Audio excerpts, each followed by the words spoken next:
हरे कृष्णा। आप सभी का हमारे YouTube चैनल में हार्दिक स्वागत है। होलिका दहन। होलिका दहन क्यों किया जाता है होली से पहले, आज हम बताते हैं आपको। क्या आपने कभी सोचा है होली सिर्फ रंगों का त्योहार क्यों नहीं है? आखिर क्यों एक रात पहले अग्नि जलाई जाती है? क्यों मनाई जाती है होलिका दहन? क्या यह सिर्फ एक परंपरा है या इसके पीछे छुपा हुआ एक गहरा आध्यात्मिक रहस्य? आज की इस वीडियो में हम जानेंगे भक्त प्रहलाद की वो कथा जो हमें सिखाती है भक्ति क्या होती है, अहंकार का अंत कैसे होता है और सच्चाई की जीत कैसे होती है। बहुत समय पहले की बात है। एक असुर राजा था, हिरण्यकश्यप। वह अत्यंत शक्तिशाली था, परंतु उससे भी अधिक उसका अहंकार शक्तिशाली था। उसने वर्षों तक तपस्या की और ब्रह्मा जी से वरदान प्राप्त किया। वह दिन में मरेगा, न रात में, न अंदर न बाहर, न मनुष्य से न पशु से। अब उसे लगने लगा वह अमर है और यहीं से शुरू हुआ विनाश। उसने स्वयं को भगवान घोषित कर दिया। उसके राज्य में आदेश था, मेरे अलावा किसी की पूजा नहीं होगी। लेकिन उसी महल में जन्म हुआ एक ऐसे बालक का जिसका नाम था प्रहलाद। प्रहलाद बचपन से ही भगवान विष्णु का भक्त था। उसकी आंखों में मासूमियत थी, पर विश्वास अटूट था। वह हर समय जपता नारायण नारायण। जब यह बात हिरण्यकश्यप को पता चली तो उसका क्रोध भड़क उठा। मेरा ही पुत्र मेरी आज्ञा का उल्लंघन कर रहा है। उसने प्रहलाद को समझाया, डराया, धमकाया, लेकिन भक्ति डरती।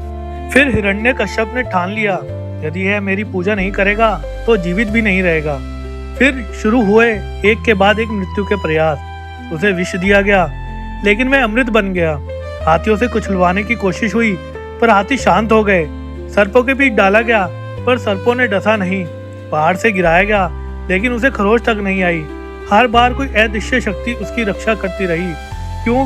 क्योंकि सच्ची भक्ति में भगवान स्वयं रक्षक बन जाते हैं। फिर राजा की बहन आई होलिका, जिसे वरदान प्राप्त था कि वह अग्नि में नहीं जलेगी। योजना बनाई गई, एक विशाल अग्नि जलाई जाएगी। होलिका प्रहलाद को गोद में लेकर अग्नि में बैठेगी। अग्नि प्रज्वलित हुई, लपटें आसमान छूने लगी। राज्य के लोग सोच रहे थे कि आज प्रहलाद का अंत निश्चित है, लेकिन भक्ति कभी नहीं जलती। होलिका जलकर भस्म हो गई और प्रहलाद अग्नि से सुरक्षित बाहर आ गए। क्यों? क्योंकि वरदान सुरक्षा के लिए था, दुरुपयोग के लिए नहीं। यहीं से शुरू हुई होलिका दहन की परंपरा। यह अग्नि सिर्फ लकड़ी नहीं जलाती, यह अहंकार भी जलाती। हिरण्यकश्यप अब पागल हो चुका था। उसने प्रहलाद से पूछा, कहाँ है तेरा भगवान? प्रहलाद शांत स्वर में बोला, वे हर जगह है। क्रोधित होकर राजा ने महल के एक खंबे पर प्रहार किया और तभी खंबे से गूंज उठी एक भयंकर गर्जना।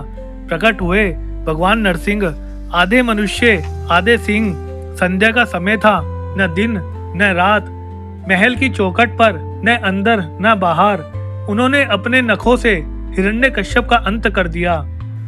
होलिका दहन हमें यह सिखाता है कि अहंकार चाहे कितना भी बड़ा हो, उसका अंत निश्चित है। सच्ची भक्ति चाहे कितनी भी छोटी लगे, वह अजय होती है।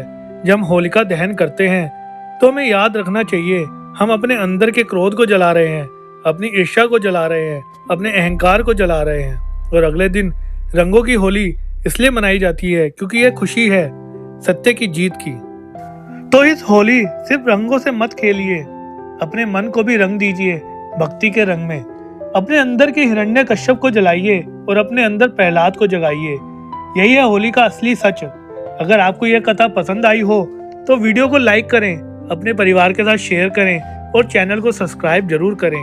आप सभी को हमारे YouTube चैनल की ओर से होलिका दहन और होली की हार्दिक शुभकामनाएं। हरे कृष्णा कृष्ण कृष्ण हरे हरे, हरे राम राम राम हरे हरे। जय श्री कृष्ण, जय श्री राधे।